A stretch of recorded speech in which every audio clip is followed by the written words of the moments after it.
The fierce lake-effect snowstorm is nearing its end across the Great Lakes. Heavy snow continues to pummel areas east of Lake Erie and Ontario, but relief is on the horizon as the storm is expected to weaken by Friday evening. Eden, New York, has been buried under over 3.5 feet of snow since Thursday, while other surrounding areas have received over 2.5 feet. The combination of strong winds and heavy snowfall has led to dangerous travel conditions and prompted a state of emergency in parts of New York State. Pennsylvania, guys. And I want to say the Days of freezing temperatures and a surge of moisture will create potentially dangerous travel conditions across the Midwest this weekend from ice and snow. Windy day. This is really going to set the stage for possibly a big icing event to take place later in the week in parts of Iowa, weather meteorologist Michael Estime said. Beginning Friday night, freezing rain is possible across areas in Nebraska, Iowa, Minnesota, and Wisconsin.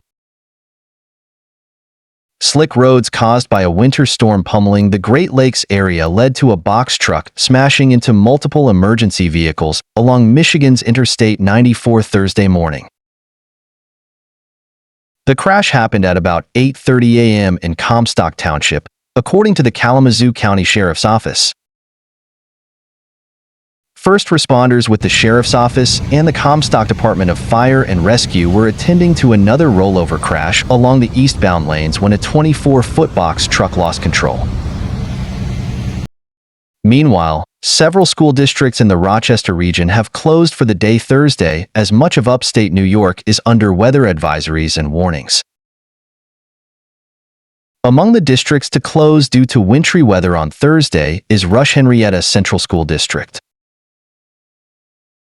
The district, located in the southern part of Monroe County, said the snow day was due to weather. Districts throughout Genesee and Wyoming counties have also closed due to the state of emergency, and the 10 to 20 inches of lake-effect snow expected to fall there by Friday. Among them, Batavia City School District, Byron Bergen Central School District, and Warsaw Central School District. Caledonia Mumford Central School District in Livingston County also closed Thursday due to weather. Genesee Community College also closed all campuses due to weather on Thursday, college officials announced. Town of Orchard Park Deputy Highway Superintendent Chris Coonley arrived for work at 2 a.m. on Thursday to help remove the more than 2 feet of lake-effect snow that fell throughout the morning. "I'll be here until I have to leave," said Cunnell. "It's my job and responsibility for the position I'm in to make sure roads are good to go. I leave when I'm comfortable knowing the roads are all set." The town highway department plows 120 miles of road every time it snows, explained Coonley. "One go-around in perfect conditions takes us 4 hours, but today took us around 7 to 8. He said that's due to snow being blown around causing visibility issues at times for plow drivers. Coonley has been driving plows for 11 years and said he loves it. "I jumped in the plow truck with Coonley on Thursday, sat in the passenger seat, and became the plow wingman as he took me through part of his day." By 1 p.m. roads were in better shape, but a travel ban remained in effect for Orchard Park. Buffalo Bills practice was canceled on Thursday due to the amount of snow that fell Thursday morning. Coonley and his dedicated crew only plow town roads, and even though Abbott Road near the stadium is a county road, he's still busy preparing for game days. "This is how it is plowing the roads in Bills country," said Coonley proudly. A big burst of painfully cold air and major lake-effect snow blast millions across the Midwest and Northeast into the end of this week, bringing feet of snow and treacherous travel. A blast of Arctic air brought punishing cold winds and bands of heavy lake-effect snow that buried some towns in fresh feet of snow into Friday, the meteorologists warned. However, the good news for millions who mind the cold, must travel, or are struggling to pay heating bills is that the frigid conditions will not lock in, nor will the lake-effect snow persist. Actual temperatures plunged below 0 Fahrenheit, and temperatures hovered in the 20 to 40 below zero range on Wednesday morning over portions of the Dakotas and Minnesota. At the start of the day on Thursday, actual temperatures were in the single digits in Chicago and the tens in Indianapolis and Cleveland.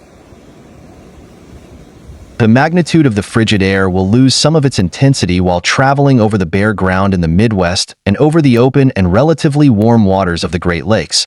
But the cold will still pack some sting as far to the south as the Ohio and Tennessee valleys from and as far to the east as the Appalachians and the Atlantic coast into Friday morning.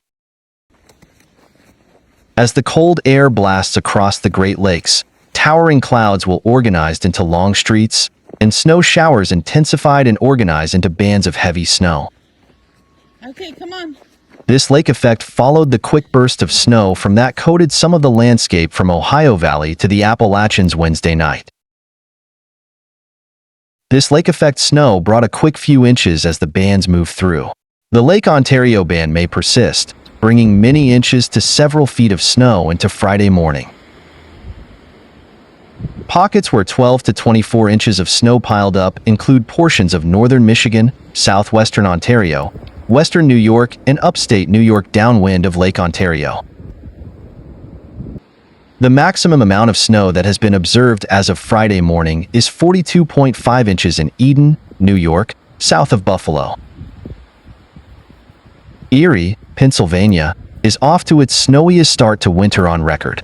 47 inches of snow have been recorded at Erie International Airport as of Friday morning. The town of Dunkirk, New York, has picked up a whopping 83.6 inches of snow prior to December 13th. The Arctic plunge of air will quickly pivot eastward and then off the Atlantic coast this weekend. As the core of the coldest air shifts eastward, temperatures will begin to rebound in the Midwest as early as Friday than the east on Saturday. For my Arizona. The warm-up over parts of the north-central United States may hit a snag as a storm from the Pacific Ocean rolls across the plains and produces a zone of ice from Friday evening to Saturday.